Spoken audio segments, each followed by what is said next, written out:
I'm Megan, 23 years old, and the sound of my body hitting the wall still echoes in my nightmares. My own father threw me across our living room all because I refused to cancel my job interview to drive my sister Amber to the mall.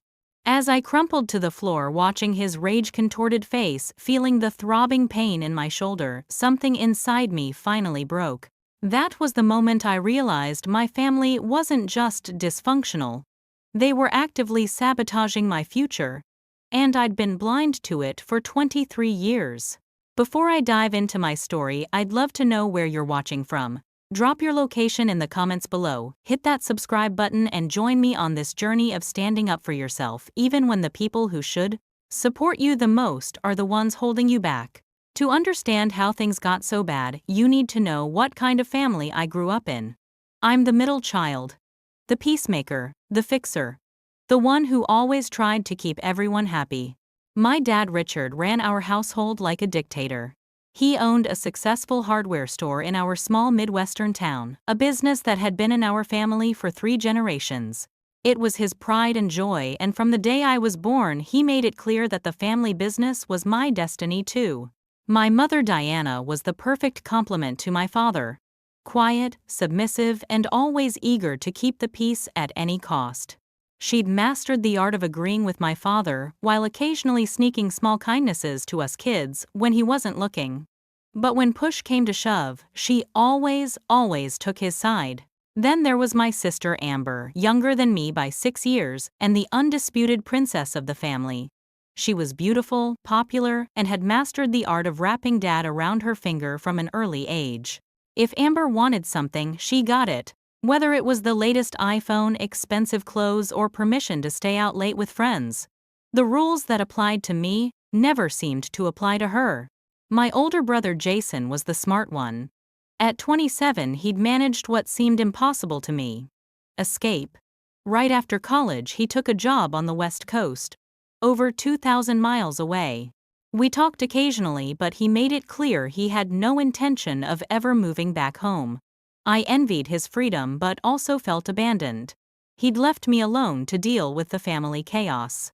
Growing up, we looked like the perfect American family from the outside. Dad was a respected business owner and Little League coach. Mom volunteered at church and made the best apple pie in the county. We kids got good grades and participated in all the right extracurricular activities. Our house, a large Victorian on Maple Street, was featured twice in the local home and garden tour. But behind closed doors, it was a different story. Dad's temper could flare at the smallest provocation. If I got a B instead of an A, if dinner wasn't ready exactly when he wanted it, if any of us questioned his decisions, the explosion would come. Never quite crossing the line into what neighbors would call abuse, but close enough that we all walked on eggshells. When I graduated high school, I dreamed of studying art history at a college on the East Coast. I'd secretly applied and even received a partial scholarship. But Dad shut that down immediately. "No daughter of mine is wasting money on some useless degree," he declared at dinner one night. "You'll get a business degree from state, then come work at the store. That's the plan." And that became the plan. I commuted to the local state university, earned my business degree with a minor in marketing, and started working full-time at the family hardware store. My salary was well below market rate, but Dad insisted it was fair because I was learning the business and would inherit it someday. Meanwhile, the small paychecks made it nearly impossible for me to save enough to move out. What my family didn't know was that I had a secret bank account. Every time a customer paid in cash and Dad wasn't around, I'd skim a little off the top. $5 here, $10 there. I knew it was wrong, but I also knew it was my only chance at freedom. After 3 years, I had almost $7,000 hidden away. Not enough to start a new life, but enough to give me options. I also had a secret dream. Despite working at the hardware store, I'd been taking online courses in digital marketing during my lunch breaks and late at night. I'd built a small portfolio of spec work and volunteer projects for local businesses. Marketing was my passion. The perfect blend of creativity and strategy. And while I kept my head down and played the dutiful daughter at the store, I watched job postings like a hawk. That's when I saw it. an entry-level marketing position at Wilson & Hayes, one of the largest advertising agencies in Chicago. The salary was double what I made at the store, and the opportunity for advancement was real. I spent 3 nights perfecting my application, submitted it at 2 a.m. from my bedroom, and tried not to get my hopes up. 2 weeks later, my phone rang while I was restocking shelves. The caller ID showed a Chicago area code, and my heart nearly stopped. I answered in the store, bathroom voice trembling with excitement. They wanted to interview me. In person. Next Thursday at 2 p.m. I said yes immediately, not even considering the family conflict it would cause. That evening, I rehearsed how I would tell my parents. I decided on a half-truth. I had an appointment in the city I couldn't reschedule. I wouldn't mention a job interview. That would come later if I got the position. I just needed to get through one day without drama. But in my family, even a single day of peace was too much to ask for. The Wilson & Hayes marketing position felt like it had been created specifically for me. Entry-level, but with real responsibilities. Creating social media campaigns for clients, assisting senior marketers with presentations and learning the industry from the ground up. The job description mentioned growth opportunities and training programs. This wasn't just a job. It was my ticket out. When the email confirmation for my interview came through, I printed it at the library rather than at home. My family had a habit of looking through my things, and I couldn't risk them finding out. I also went shopping during my lunch break and bought my first professional outfit, a navy blue blazer, matching pants, and low heels. I hid them in my car trunk inside a garbage bag to keep them clean and hidden. 3 days before the interview, I was helping a customer find the right kind of drywall screws when my sister Amber sauntered into the store. She was supposed to be in school, but cutting class was nothing new for her. "Dad says you need to drive me to the mall on Thursday," she announced, loudly examining her manicure. My heart sank. "Thursday, I can't. I have an appointment in Chicago." She rolled her eyes dramatically. "Cancel it. I need to go shopping for Sarah's party. It's like the biggest event of the year." "I'm sorry, but I can't reschedule this," I replied, trying to keep my voice steady as the customer awkwardly pretended not to listen. "Maybe Mom can take you. Mom has her book club, and Dad's busy with the supplier meeting." "You're taking me." She turned and walked out, leaving no room for argument. That night at dinner, I tried to explain my situation without giving away too much. "I have an important appointment in Chicago on Thursday," I said casually, passing the potatoes to my father. "I'll be gone most of the afternoon." Dad barely looked up. "No, you're taking Amber to the mall. She already told me." "Dad, I really can't reschedule this. It's important." His fork clattered against his plate. "More important than family, than your sister." Mom jumped in, her voice soothing but manipulative. "Honey, your sister really needs this. Can't you do this one thing for her? You know how these teenage things are. It's so important at her age to fit in." "She needs a dress for Sarah Johnston's party," Dad added, as if that explained everything. "Sarah's father is one of our biggest customers. It's good for business if Amber makes a good impression." I took a deep breath. "I understand, but she can go on Friday instead. Or Saturday." "The mall isn't going anywhere. The party's on Friday night," Amber whined. "I need time to get ready, and everything has to be perfect." "God, why are you being such a bitch about this?" "Amber language," Mom murmured, but there was no real reprimand. Dad's face was getting red. "I don't understand why you're making this an issue. What's so important in Chicago that you can't help your family?" I hesitated, then decided to test the waters with a partial truth. "It's a professional opportunity. Something that could be really good for my future." "Your future is right here," Dad said, gesturing around him, meaning the store, the family, this town. "Whatever this is, cancel it. Family comes first." I pushed my chair back. "Dad, I've never asked for much. I went to the college you wanted. I work at the store for half what I could make elsewhere. I live at home and help with bills. All I'm asking for is one afternoon to do something for myself." His eyes narrowed. "You think you do so much? You think we owe you? Everything you have is because of this family, because of me. You want to talk about what you're worth. Out there, you're nothing. Here you have everything you need. The familiar mixture of hurt, rage, and helplessness bubbled up inside me. "I'm going to this appointment," I said quietly but firmly. "Amber can find another ride."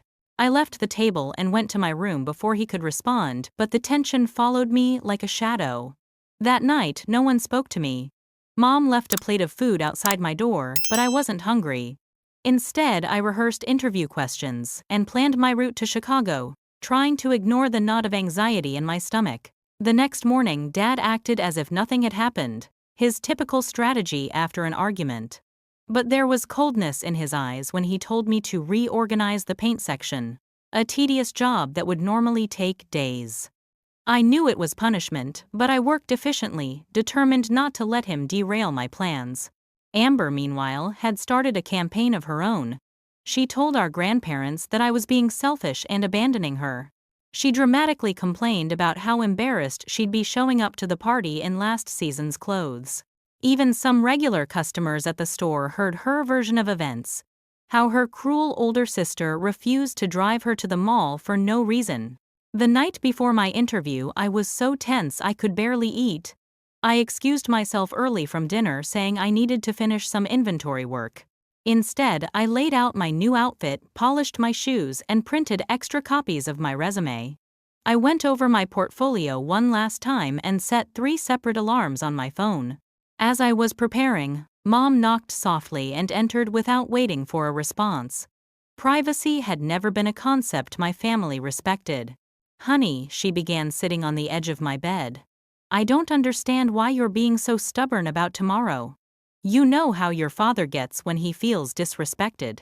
"This isn't about disrespect, Mom. It's about me having my own life." She sighed, looking suddenly older than her 50 years. "Family first. That's how it's always been. That's how it works." "No, Mom. Dad first. That's how it works in this house." Her face hardened slightly.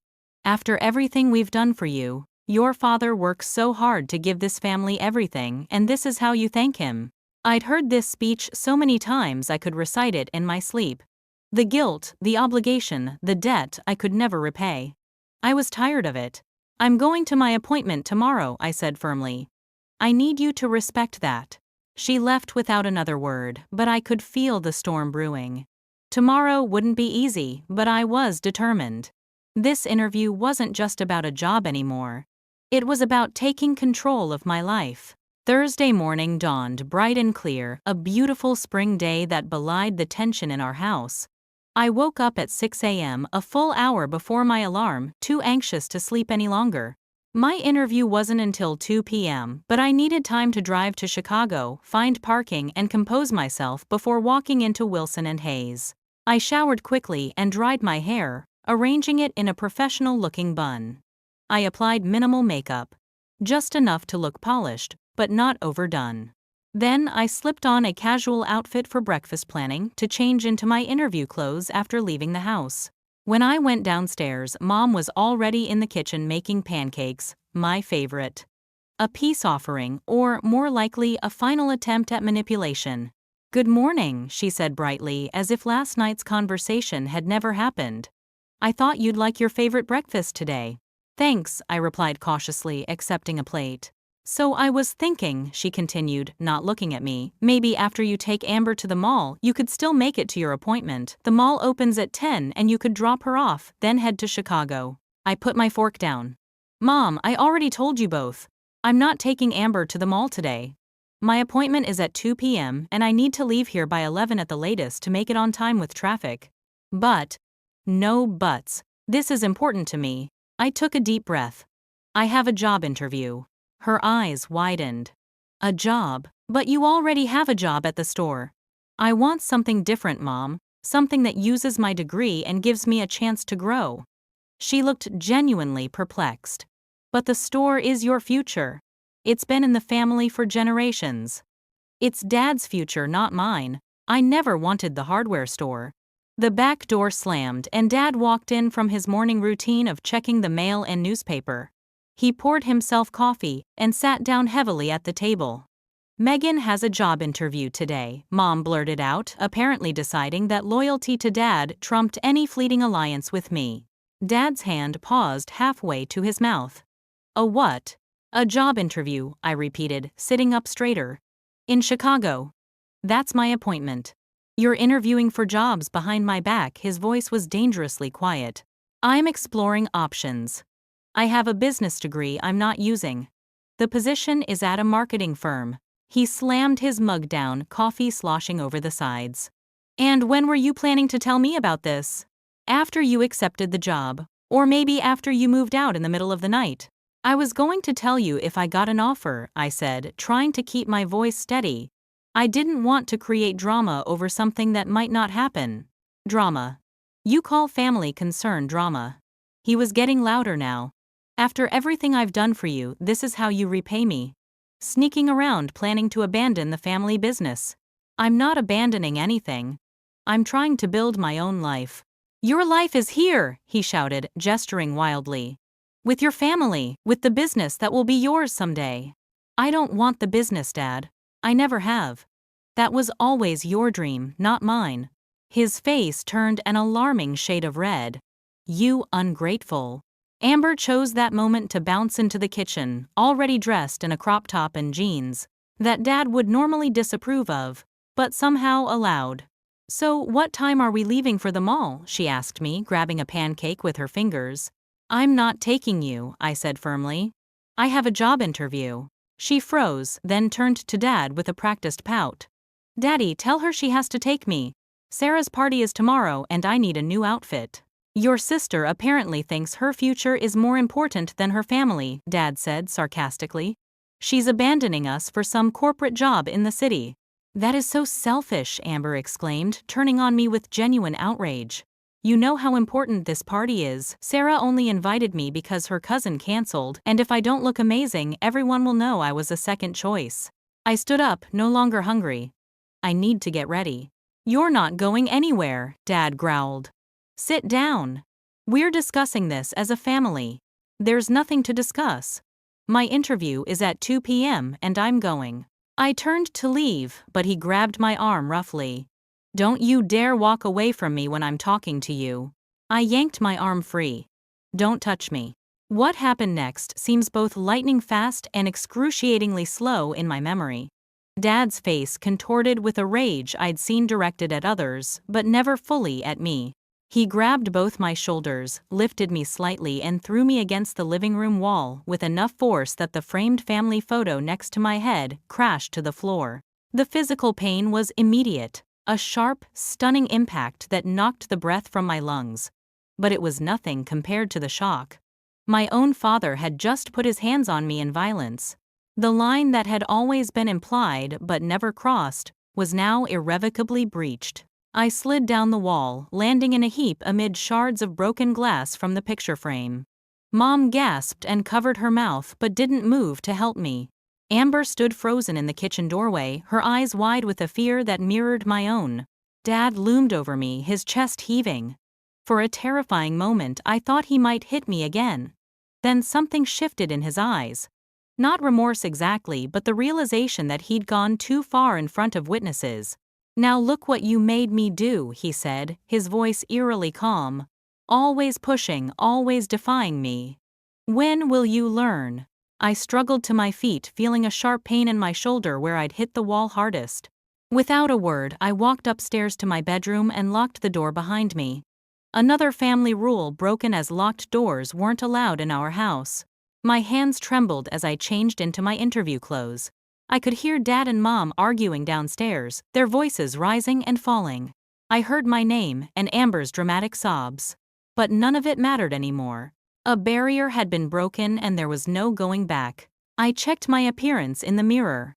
A bruise was already forming on my upper arm, but my blazer would cover it. My eyes were red, but nothing a few eye drops couldn't fix. I gathered my portfolio, resume copies, and purse. Then I took a deep breath, unlocked my door, and walked down the stairs with my head high. Dad was waiting at the bottom, blocking my path. Where do you think you're going? To my interview, I replied, surprised by the steadiness in my voice. After what just happened, you still think you're leaving this house? What just happened, I said clearly, is that you assaulted me. Move out of my way or the next call I make will be to the police. His eyes widened slightly. We both knew it wasn't an idle threat. Dad was respected in the community, but even he couldn't explain away throwing his adult daughter against a wall. He stepped aside, his jaw clenched so tight I could see a muscle twitching in his cheek. "If you walk out that door, don't bother coming back." I looked at him for a long moment, this man who had shaped my entire life with his demands and expectations. Then I looked at Mom, still frozen in the kitchen doorway, unable or unwilling to intervene. And finally at Amber, who had the grace to look slightly ashamed amid her tears.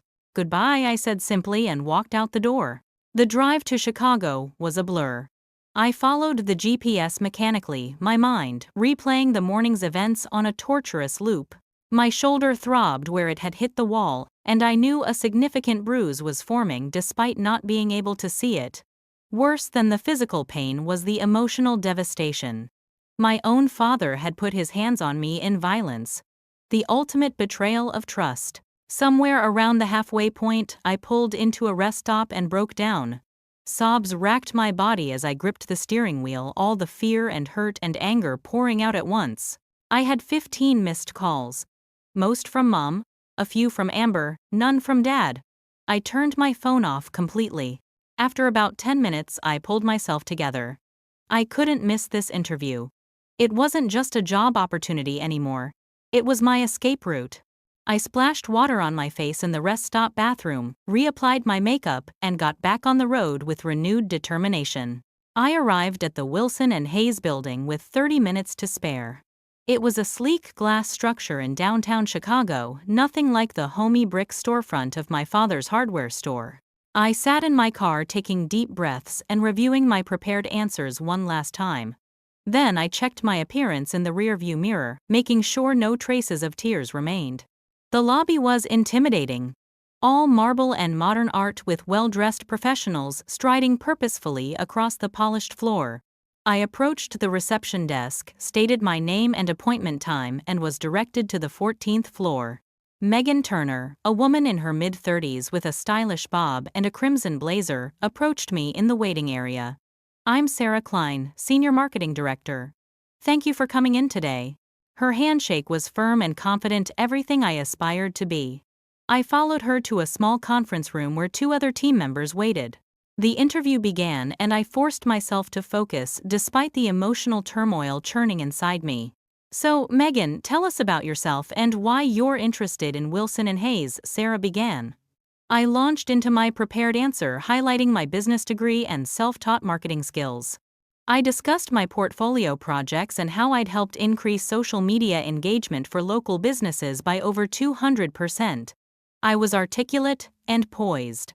On the outside, but halfway through a question about handling difficult clients, my voice cracked unexpectedly. The image of my father's rage-contorted face flashed in my mind and I lost my train of thought. "I'm sorry," I said, taking a sip of water. "Could you repeat the question?" Sarah gave me a curious look. "Are you all right? You seem a bit distracted." "I'm fine," I assured her, forcing a smile. "Just a bit nervous. It's not every day you interview at your dream company." "I'm sorry," I said, taking a sip of water.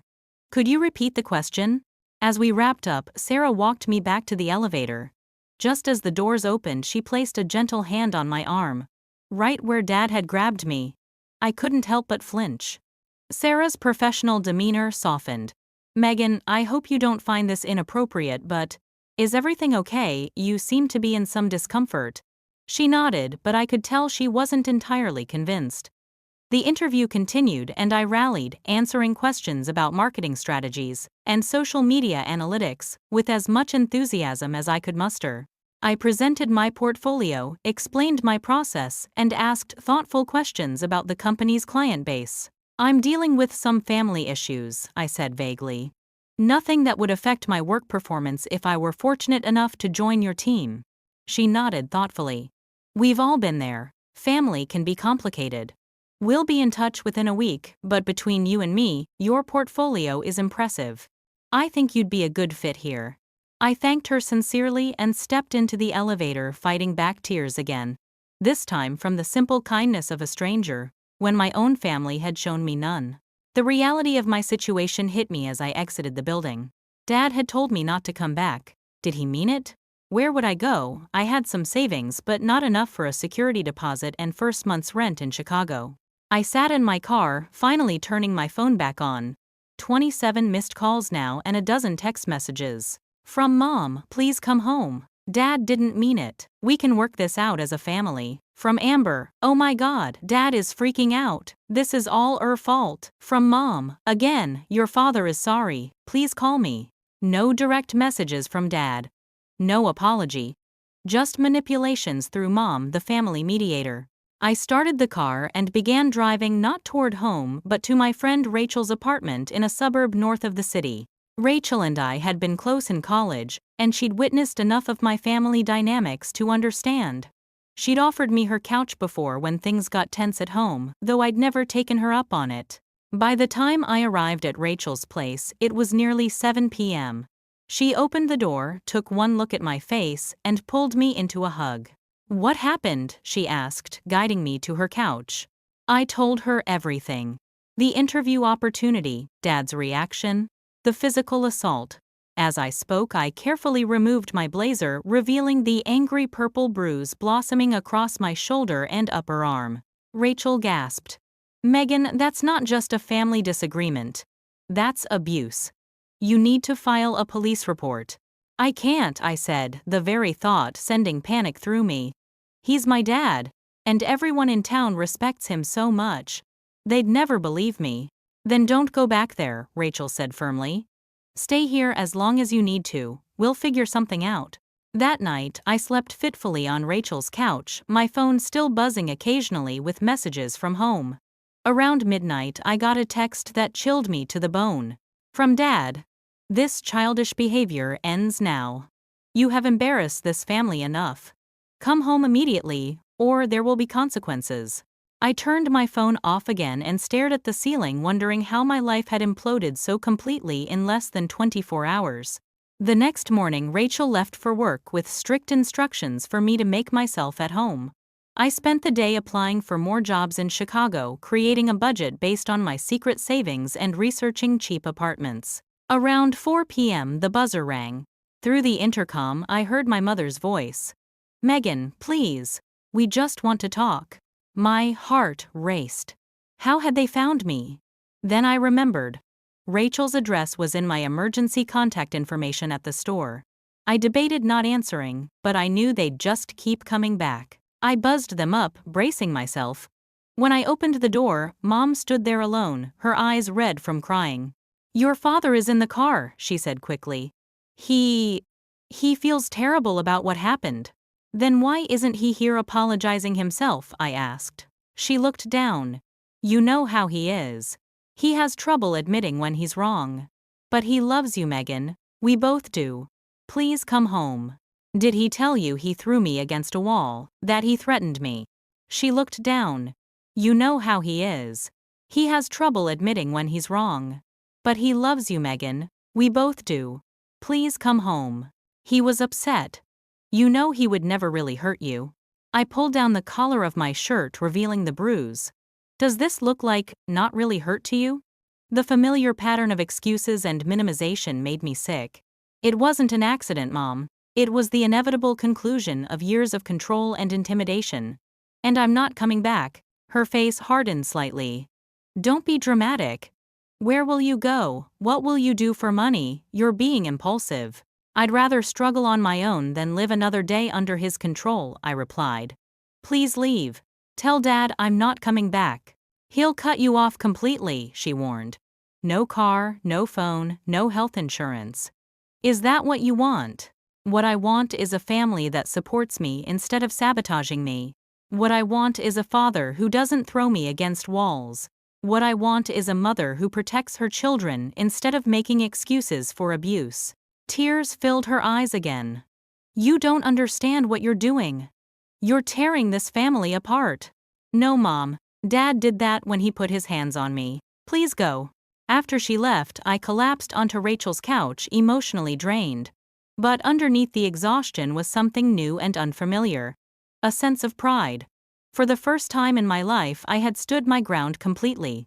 I had spoken my truth without backing down. Whatever happened next, I knew I couldn't go back to the way things were. 3 days passed at Rachel's apartment. I'd moved from her couch to an air mattress, trying to minimize my footprint in her small one-bedroom place.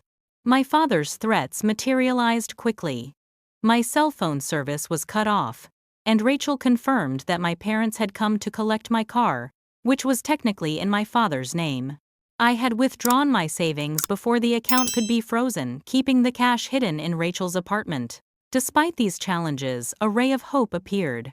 Sarah from Wilson & Hayes called Rachel's landline, which I'd given as an alternate contact, to invite me for a second interview. The position had been narrowed down to 3 candidates, and I was one of them.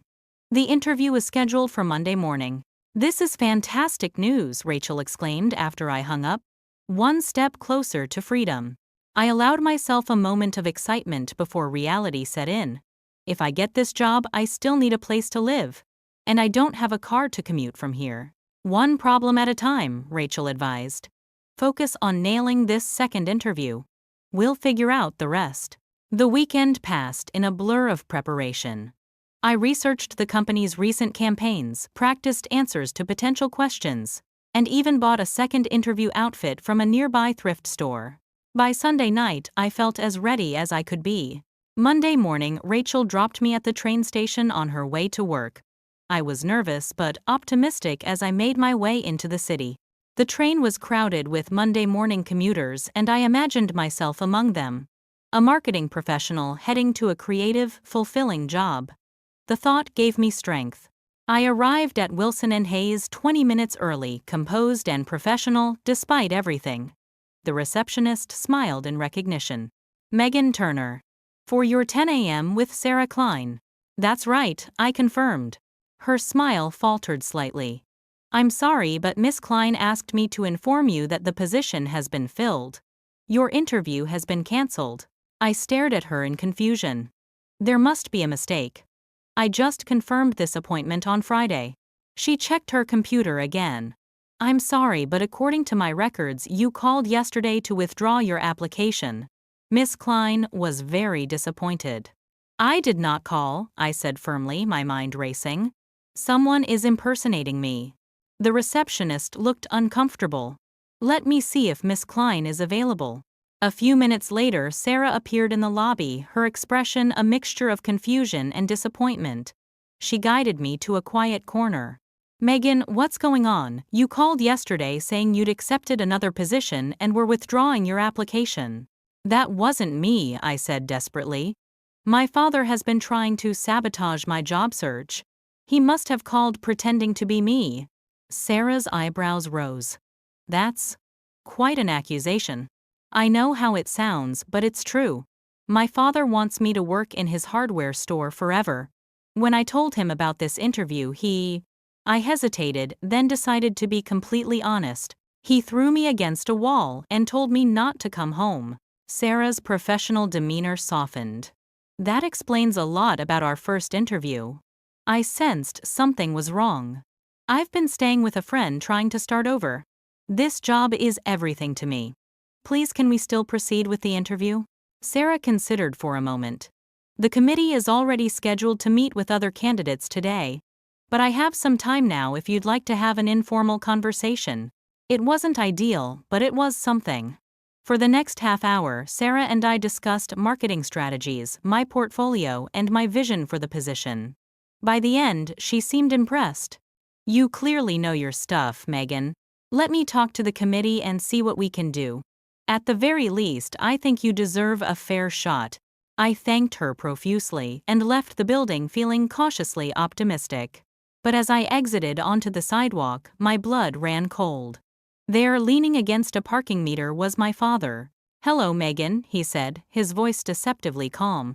"Funny running into you here." "What are you doing?" I demanded, keeping my distance. "Making sure my daughter doesn't make a terrible mistake." His smile didn't reach his eyes. "I saved you from yourself. You should be thanking me.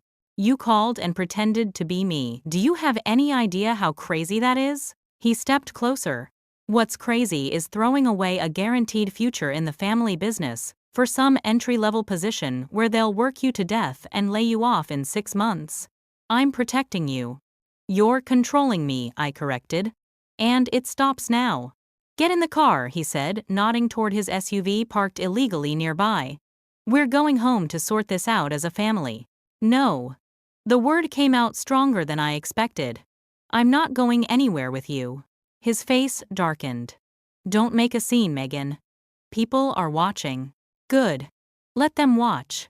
Let them see who you really are. He grabbed my arm, the same one he'd bruised before. I winced in pain but didn't back down. Let go of me or I'll scream, I warned. And then I'll file a police report for assault. Is that what you want? To explain to your customers why you're facing charges? Fury flashed in his eyes, but he released my arm. This isn't over. Yes, it is, I replied. Stay away from me and stay away from my career. I walked briskly toward the train station, not looking back, though I could feel his eyes burning into me. My hands were shaking, but a strange sense of power coursed through me. I had stood up to him. Again. And this time in public. Back at Rachel's apartment, I called Sarah from the landline and explained what had happened. She was understandably shocked. I've dealt with helicopter parents of college interns before, but never anything like this, she said. Listen, I can't make any promises about the position, but I've spoken with the committee. We'd like to meet with you properly tomorrow morning. Thank you, I breathed. I'll be there. After hanging up, I sat on Rachel's couch processing the day's events. My father's interference had reached a new level of unhinged. If he was willing to impersonate me to derail a job interview, what else might he do? My thoughts were interrupted by a call on Rachel's landline. It was my brother Jason. Megan, Mom called me in a panic. What the hell is going on? I gave him the condensed version. The job opportunity, Dad's violent reaction, his sabotage attempt. Jason was silent for a moment. I wish I could say I'm surprised, but I'm not. It's why I left, you know. I saw this coming years ago. Why didn't you warn me? I asked, unable to keep the hurt from my voice. Would you have believed me? You were always the peacemaker, always giving him the benefit of the doubt. He was right. I had been blind to the extent of the dysfunction, always making excuses for Dad's behavior. I need your help, I admitted. If I get this job, I need a place to stay until I can afford my own apartment. My roommate just moved out, Jason offered immediately. The room's yours if you want it. It's not fancy, but it's safe. And far away from Dad. I might take you up on that, I said, feeling a weight lift from my shoulders. For the first time since this ordeal began, I could see a clear path forward. That night, as Rachel and I ate takeout Chinese food, my phone buzzed with texts from a number I didn't recognize. You've embarrassed this family enough. Your behavior is hurting your mother. Amber is devastated. Come home now, and we'll forget this nonsense happened. It was Dad using Mom's phone, since my number was blocked. I showed Rachel, who shook her head in disbelief. Classic manipulation, she observed. Notice how he's making it about everyone else's feelings, not his actions. I turned the phone off without responding. Tomorrow was my real second interview, and I needed to focus on that. Dad's psychological games couldn't touch me if I didn't let them. But as I tried to sleep that night, I couldn't shake the feeling that this was just the beginning of his retaliation. The confrontation outside Wilson and Hayes had been a clear escalation. What would he try next? And was I strong enough to withstand whatever came? The second interview at Wilson and Hayes went remarkably well. The committee seemed impressed with my portfolio and ideas, and Sarah gave me an encouraging smile as I left. We'll be in touch very soon, she promised. As I stepped onto the elevator, my phone buzzed with a text from Sarah. Coffee tomorrow, 10 a.m. at Magnolia Cafe across the street. Off the record, I was intrigued and a little nervous. Was this standard procedure? Nevertheless, I confirmed the meeting and headed back to Rachel's apartment with cautious optimism. That evening, another slew of texts arrived from my family. Guilt trips from Mom. Dramatic accusations from Amber. And thinly veiled threats from Dad, still using Mom's phone. I blocked the number knowing they'd just find another way to contact me, but needing the temporary peace. The next morning I arrived at Magnolia Cafe a few minutes early. Sarah was already there, dressed casually in jeans and a sweater rather than her usual corporate attire. She waved me over. Thanks for meeting me, she said after I'd ordered a latte. What I'm about to say isn't strictly professional, so I wanted to have this conversation outside the office. My heart sank. Had I misread the interview? Was she about to let me down gently? The committee was impressed with you, she continued, surprising me. You're our top candidate. But I have concerns about your situation. My situation. Your father, she clarified. If he's willing to impersonate you to sabotage an interview, what might he do if you actually get the job? I've seen toxic family dynamics derail promising careers before. I hadn't expected this level of directness. I'm handling it, I assured her, not entirely convincingly. She leaned forward. Megan, I recognize the signs because I've been there. My ex-husband was controlling in ways that took me years to recognize as abuse. The isolation, the manipulation, the undermining of independence. I see those same patterns in what you're describing. I was stunned by her candor and the unexpected connection between us. The committee doesn't know about any of this, she continued. And they don't need to. But I want you to know that if you join Wilson and Hayes, you'll have support. We can arrange for your payroll information to be extra secure. We can make sure reception knows not to confirm your employment to anyone. Small things that can help create a boundary. Tears pricked at my eyes. Why would you do that for me? Because talent shouldn't be crushed by controlling people, she said simply. And because someone did the same for me once. I left our coffee meeting with more than job prospects.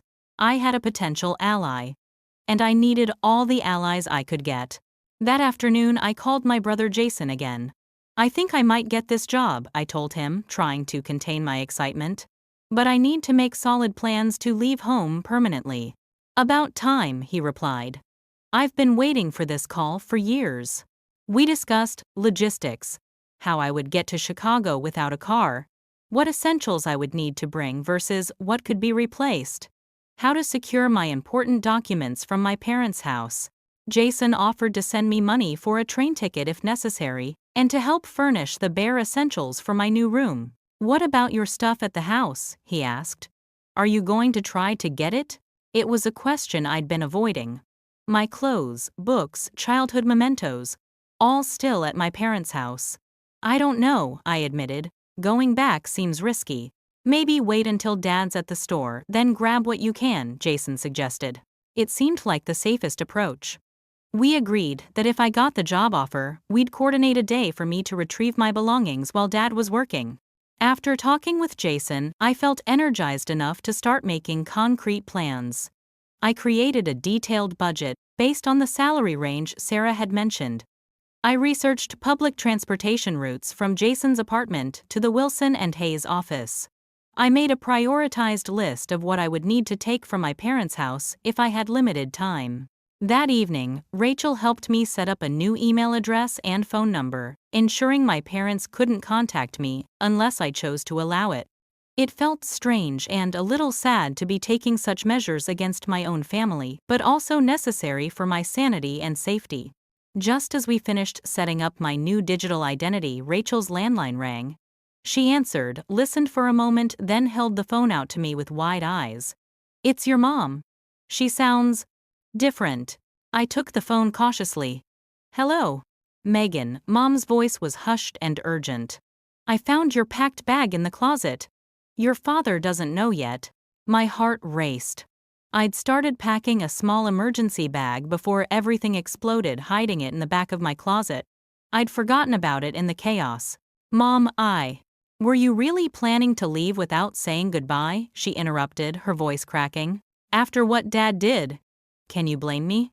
There was a long pause. No, she finally said so quietly, I almost missed it. I can't blame you.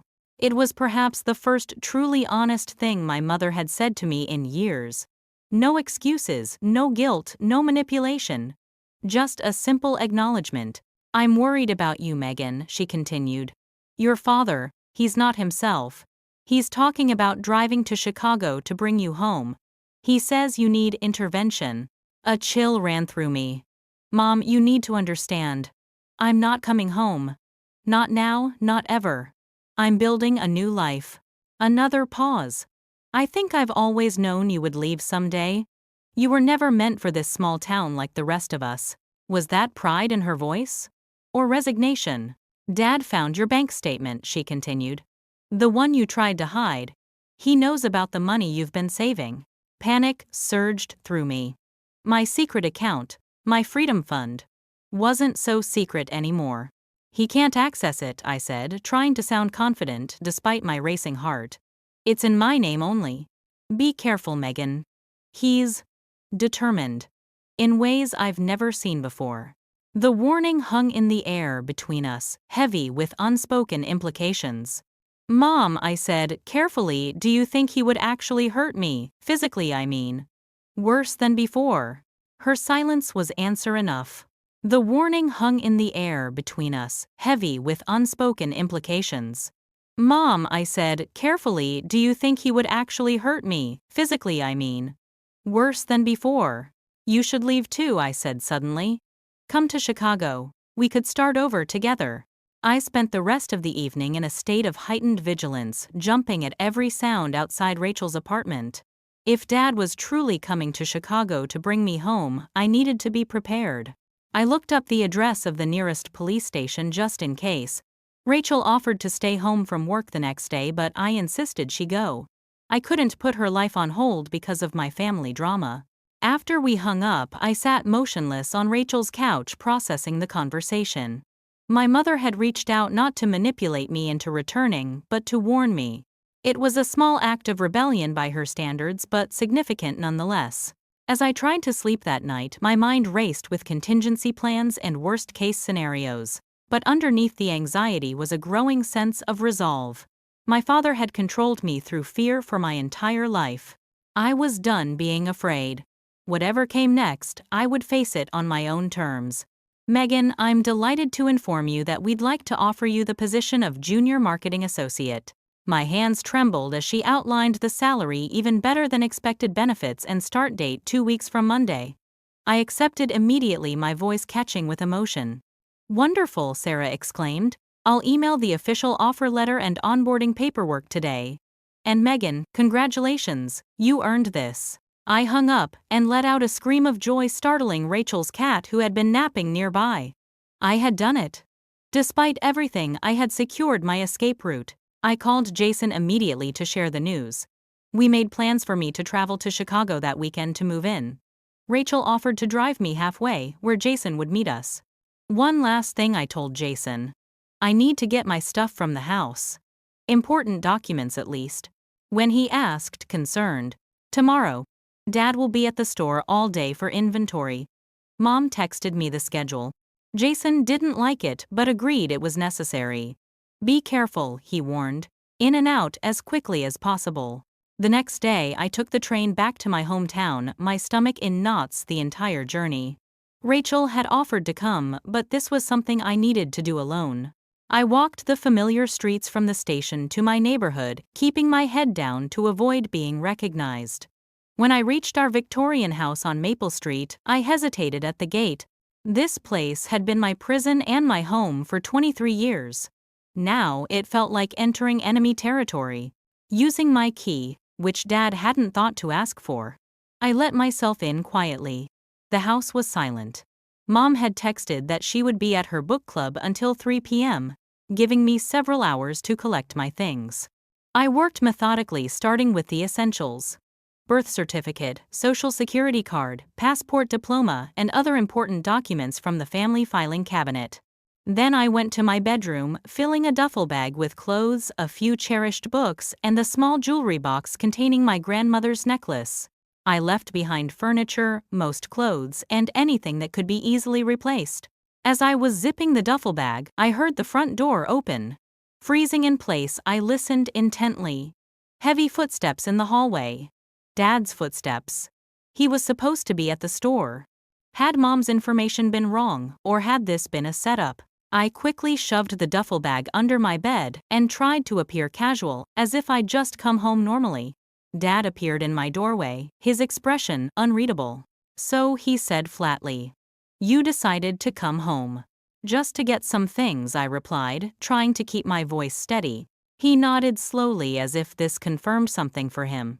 "I spoke to the bank yesterday. About your secret account." My heart pounded. That's my money. I earned it.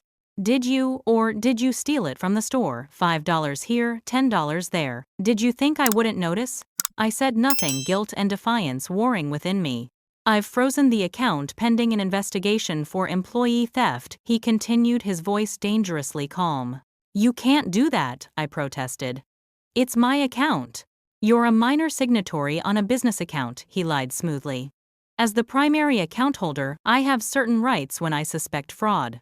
Was that true? I didn't know enough about banking laws to be sure, but it sounded plausible. My carefully accumulated safety net? Gone. Why are you doing this? I asked, hating the tremor in my voice. To protect you from yourself, he replied, as if it were the most reasonable thing in the world. This rebellious phase needs to end, Megan. You belong here with your family working in the business. I have a job, I said, lifting my chin. A real job. In Chicago. I start in 2 weeks. His face darkened. No, you don't. The way he said it sent chills down my spine. What had he done now? If you're talking about that marketing position, he continued, I wouldn't count on it. Companies don't like hiring people with criminal investigations hanging over them. My blood ran cold. You wouldn't. Try me. His eyes were hard, unfamiliar. One call to the police about missing cash from the register, and your fancy new career is over before it begins. It was blackmail, pure and simple. Use my savings to start my new life, and he would accuse me of theft. Stay and work in the family business, and the accusation would disappear. You're bluffing, I said, with more confidence than I felt. Am I? He pulled out his phone. Let's find out. Before he could dial, the front door opened again. Mom's voice called out, Richard, are you home early? You're bluffing, I said, with more confidence than I felt. Am I? He pulled out his phone. Let's find out. She appeared behind Dad in the hallway, her eyes widening at the sight of me. Megan, you're here. Dad's threatening to accuse me of theft if I don't give up my new job and stay here, I said bluntly. Mom looked between us, taking in the tension. What's going on? Her face paled. Richard, you can't be serious. Your daughter, she repeated, an unfamiliar edge in her voice. She's my daughter too. And I won't let you destroy her life because of your obsession with control. Dad and I both stared at her in shock. Mom never confronted Dad. Never. Taking advantage of their distraction, I reached under the bed and grabbed my duffel bag. I'm leaving, I announced. And if you file a false police report, I'll tell them exactly why you're doing it. Dad moved to block the doorway. Put that bag down. Now. Richard, Mom said, her voice shaking but determined. Let her go. This doesn't concern you, he growled. The hell it doesn't, Mom shouted, surprising all of us. I've stood by for years while you bullied our children. I've made excuses, I've looked the other way, no more. Let her go. For a moment I thought he might actually hit Mom. His face contorted with rage, his fists clenched at his sides. Then, abruptly, he turned and stormed down the stairs. Mom and I exchanged stunned looks. Then she urged, go, quickly. Before he comes back. I hesitated. Come with me. She shook her head sadly. I can't. Not yet. But maybe. Someday. I hugged her fiercely, then hurried down the stairs with my duffel bag. At the front door, I almost collided with Amber, who was just coming in. You, she exclaimed. Dad said you'd be here. He made me call and tell him when you showed up. So that's how he'd known. Amber had been watching the house. Get out of my way, I said tiredly. To my surprise, she stepped aside. I didn't know, she said quietly. About the wall thing, Mom told me yesterday. That's really messed up. It wasn't quite an apology, but it was the closest Amber had ever come to acknowledging Dad's behavior was wrong. I nodded and stepped past her, but she caught my arm. Wait. Take this. She pressed something into my hand, a small envelope. Inside was $300 in cash. I've been saving for a new phone, but you need it more. Touched and bewildered by this unexpected alliance, I thanked her and hurried out the door. I was halfway down the block when I heard Dad shouting my name from the porch. I didn't look back. I was nearly to the train station when a car pulled alongside me. It was my Uncle Jim, Dad's younger brother. My heart sank. Was the entire family involved in this ambush? "Get in," he said, through the open window. "No thanks," I replied, walking faster. "Megan, I'm not taking you back there. I'm helping you escape. Your mom called me." I hesitated, then made a split-second decision and got in the car. Uncle Jim had always been the black sheep of the family. Divorced, no kids. Worked as a carpenter instead of joining the family business. Dad tolerated him but never respected him. "Where to?" he asked as we pulled away from the curb. "The train station," I replied, still wary. "I need to get back to Chicago." He nodded and drove in silence for a few minutes. "Then, your dad's always been like this, you know? Even when we were kids. Had to control everything, everyone. It's why I never joined the store. Couldn't stand working for him." I'd never heard anyone in the family criticize Dad so openly. It was refreshingly honest. "Why didn't you ever say anything about how he treated us?" Uncle Jim sighed heavily. "I tried a few times. Your mom would make excuses, say I was exaggerating. And then your dad would freeze me out for months. After a while, I just stopped trying. I understood.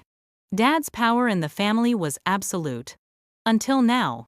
He's dangerous right now," Uncle Jim warned as we neared the station. "Cornered animals are the most vicious. Watch your back and call me if you need anything." He scribbled his number on a gas receipt and handed it to me. As I boarded the train back to Chicago, I felt a strange mix of emotions.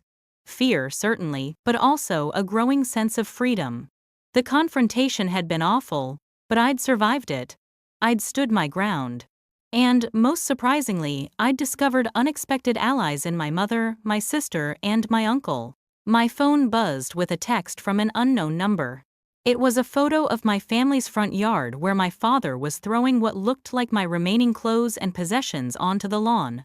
A literal visual representation of me being cast out of the family. I should have felt devastated. Instead, I felt relieved. The decision had been made final. Not by me, but by him. There was no going back now. Only forward. The weekend before I was set to move to Jason's apartment, everything came to a head. Rachel and I were packing up the few things I'd accumulated during my stay with her when her landline rang. "It's your sister," she said, handing me the phone with a concerned look. "Amber, what's wrong?" I could hear commotion in the background. "Dad's lost it," she whispered, her voice shaking. "After you left, he started drinking. He's never been a drinker, but now, it's scary, Megan. And tonight he said he's driving to Chicago to bring you home." My blood ran cold. "Is he there now? Is he on his way?" "No, Mom hid his car keys. He's tearing the house apart looking for them." The sound of something breaking punctuated her words. "Mom said I should warn you. She's calling Uncle Jim." "Amber, listen to me. You and Mom need to leave. Go to Grandma's or somewhere Dad won't find you." "Mom won't leave," she said, her voice cracking. "She says she needs to handle him. But she told me to go to Jessica's house for the night." Jessica was Amber's best friend, whose parents had always welcomed her during family rough patches. Their euphemism for Dad's temper tantrums. "That's good. Go there now," I urged. "I'm scared, Megan." For the first time, my sister sounded like the teenager she was, not the entitled princess she'd played for so long. "I know. But you'll be safe at Jessica's. Text me when you get there, okay? I've got a new number." I gave it to her quickly. After hanging up, I turned to Rachel, who had heard enough to understand the situation was escalating. "We need to call the police," she said firmly. I hesitated. Despite everything, the idea of officially involving authorities in family business felt like crossing a final line. But Rachel was right. If Dad was threatening to drive to Chicago in a rage to bring me home, the situation had moved beyond a private family matter. I called the non-emergency line for our hometown police and explained the situation as calmly as I could. The officer was sympathetic, but limited in what he could do. "Unless there's an immediate threat or evidence of a crime, we can only do a welfare check," he explained. It was better than nothing. At least Mom would know she wasn't alone, that people were aware of the situation. An hour later, my new phone buzzed with a text from Amber, at Jessica's. Police came. Dad went crazy yelling about family loyalty. Mom, okay, but upset. I breathed a small sigh of relief. At least Amber was safe, and Mom had witnesses to Dad's behavior. But my relief was short-lived. Just before midnight, Rachel's doorbell rang. We both froze, exchanging alarmed looks. Had Dad somehow found her address? Rachel peered through the peephole, then relaxed. "It's a woman," she whispered. "Older. Looks upset." I joined her at the door and was shocked to see my mother standing in the hallway. Her normally perfect hair disheveled, her eyes red from crying. "Mom, what are you doing here? How did you find us?" She stepped inside, clutching her purse like a lifeline. "Uncle Jim drove me. He's parking the car now." Rachel discreetly excused herself to give us privacy. "Your father," Mom began, then stopped, struggling for words. "After the police left, he said things, terrible things, about what he would do when he found you. I recorded it." She pulled out her phone with trembling hands. "I never thought I'd need evidence against my own husband." She played the recording. Dad's voice, slurred but menacing, filled the room. "She thinks she can just walk away from this family. I built everything for her, and this is how she repays me. I'll drag her back if I have to. She'll learn respect one way or another." I felt physically ill listening to it. This wasn't just anger. This was obsession. "There's more," Mom said, quietly stopping the recording. "But that's enough. When he passed out, I took his phone. He'd been researching your company, your boss. Found her home address somehow. Was planning to go there." The revelation sent a chill down my spine. Sarah. He'd been planning to confront Sarah at her home. "I've been so blind," Mom continued, her voice breaking. "For years I told myself he was just strict, just protective. But this is madness, and I enabled it. I helped him control you, control all of you. I'm so sorry, Megan." The doorbell rang again. Uncle Jim joining us. His presence, solid and calm, was a stark contrast to the chaos Dad would have brought. "I filed a police report," he announced, without preamble, showed them the recording. "They're issuing a temporary restraining order against your dad. For both of you," he added, nodding to Mom. I stared at them in disbelief. My mother, who had never stood up to Dad in 25 years of marriage, had not only escaped, but had brought evidence against him. And my uncle, the family outcast, had stepped up as protector. "What happens now?" I asked, feeling oddly detached from the situation. "Now," Uncle Jim said firmly, "we get you safely moved to Jason's tomorrow. Your mother stays with me until things cool down. And your father, well, he's got some serious decisions to make." The rest of the night passed in a blur of phone calls and planning. Jason was informed of the situation and promised to meet us earlier than planned. Rachel offered her couch to Mom for the night. I contacted Sarah to warn her about my father's potential fixation on her. She was understandably alarmed but appreciated the warning and assured me the company had security protocols for such situations. By dawn, we had a plan. Uncle Jim would drive Mom, Rachel, and me to a meeting point halfway to Chicago, where Jason would meet us. From there, Jason would take me to his apartment, while Uncle Jim would take Mom to his place, several towns away from our hometown. As we loaded the car the next morning, I noticed Mom had only a small overnight bag. "Is that all you brought?" I asked. She looked down at the bag, then back at me with a sad smile. 25 years of marriage, and this is all I wanted to take. Isn't that telling? It was. More telling than any explanation or apology could have been. The drive was tense, all of us jumping at the sight of any vehicle resembling Dad's SUV. But we reached the meeting point without incident. A diner just off the highway, public enough to feel safe. Jason was waiting for us, pacing anxiously in the parking lot. When he saw our car pull in, his relief was visible even from a distance. The reunion was emotional. Jason hugging Mom awkwardly, then embracing me fiercely. We went inside for a quick meal, all of us too nervous to really eat, but needing the pretense of normalcy. As we prepared to part ways, Jason and me to Chicago, Mom and Uncle Jim to his place, Mom pulled me aside. "I don't know what happens next," she said, her voice steadier than it had been in days. "Your father and I, That's over. I can see that now. But you, Megan, your life is just beginning. Don't look back. Don't let what happened define you.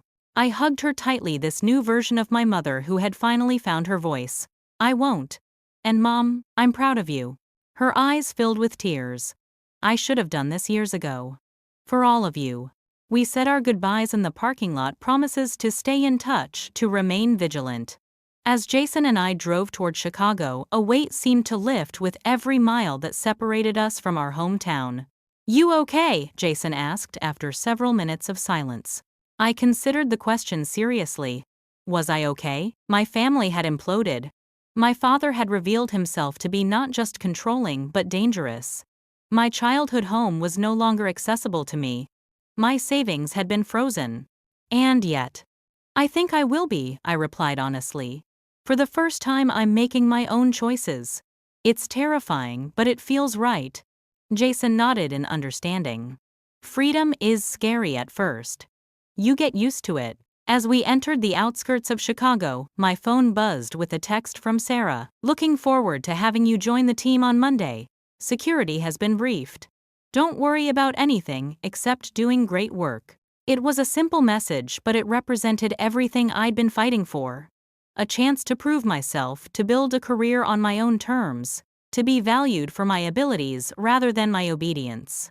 The apartment Jason brought me to was small but clean, with a bedroom that was now mine, my first truly private space. As I unpacked my meager belongings, I found the envelope Amber had given me with the cash and noticed something I'd missed before, a note scrawled on the inside. I get it now. I'm sorry. Be amazing. Perhaps the most surprising outcome of all this chaos was the revelation that my sister had depths I'd never recognized. That my mother had courage I'd never witnessed. That family could mean something entirely different than what I'd been taught. As night fell on my first evening in Chicago, I stood at the window of Jason's, our apartment, looking out at the city lights. Tomorrow would bring new challenges, but for now, for this moment, I had made it. I had escaped. My first day at Wilson & Hayes was a blur of new faces, paperwork, and orientation. The office was everything I'd dreamed of, creative, dynamic, and nothing like the dusty hardware store I'd left behind. Sarah introduced me to the team, making no mention of the family drama she knew about, treating me simply as a promising new hire. By lunchtime, I was overwhelmed but exhilarated. This was what normal felt like, being valued for your skills rather than your compliance, having colleagues rather than commanders, receiving guidance instead of orders. That evening, I returned to the apartment I shared with Jason, eager to tell him about my day. He listened attentively, asking questions and offering encouragement. It struck me that this too was new. Having someone genuinely interested in my experiences without seeking to control them. Any word from Mom? I asked after recounting my day. She texted earlier. She's settling in at Uncle Jim's place. Dad's been calling non-stop, but she's not answering. I nodded, relieved she was maintaining boundaries. And Amber? Back at home, apparently. But she's talking about applying to colleges out of state now. Dad's behavior scared her enough to start making exit plans. It was a bittersweet realization. My family was scattered, each of us seeking safety and autonomy in our own ways. But perhaps that scattering was necessary, like seeds blown from a dandelion finding fertile ground away from the parent plant's shadow. The first weeks passed in a rhythm of work, home, and cautious communication with Mom and Amber. Dad's threats faded from immediate terror to background anxiety. The restraining order remained in place, and according to Mom, he'd grudgingly returned to work, maintaining a stony silence about the family situation. My frozen bank account remained an issue, but I was managing. My salary at Wilson & Hayes covered basic needs, and both Jason and Uncle Jim had offered loans if necessary. More importantly, I was building a life independent of my father's resources and control.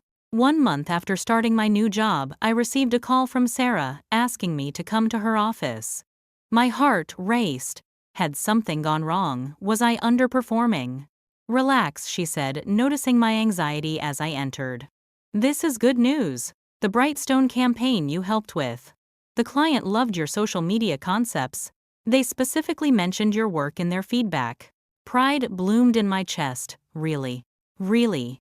You've got natural talent, Megan. And more importantly, you've got grit. Not everyone could perform at this level while dealing with what you've been through. I hadn't told anyone at work except Sarah about my family situation, and she had kept my confidence. Her acknowledgement of what I was overcoming meant more than the professional praise. As weeks turned into months, the calls and texts from my father grew less frequent, then stopped altogether. According to Amber, he had retreated into himself, spending more time at the store and less at home. Mom had filed for divorce, a process that Uncle Jim described as about as pleasant as pulling teeth without anesthesia, but she remained firm in her decision. 3 months after moving to Chicago, I received an unexpected package at work. Inside was a set of keys and a letter from Mom. "Dearest Megan," it read. "These are the keys to a safety deposit box at First National Bank in Chicago. Inside you'll find $10,000.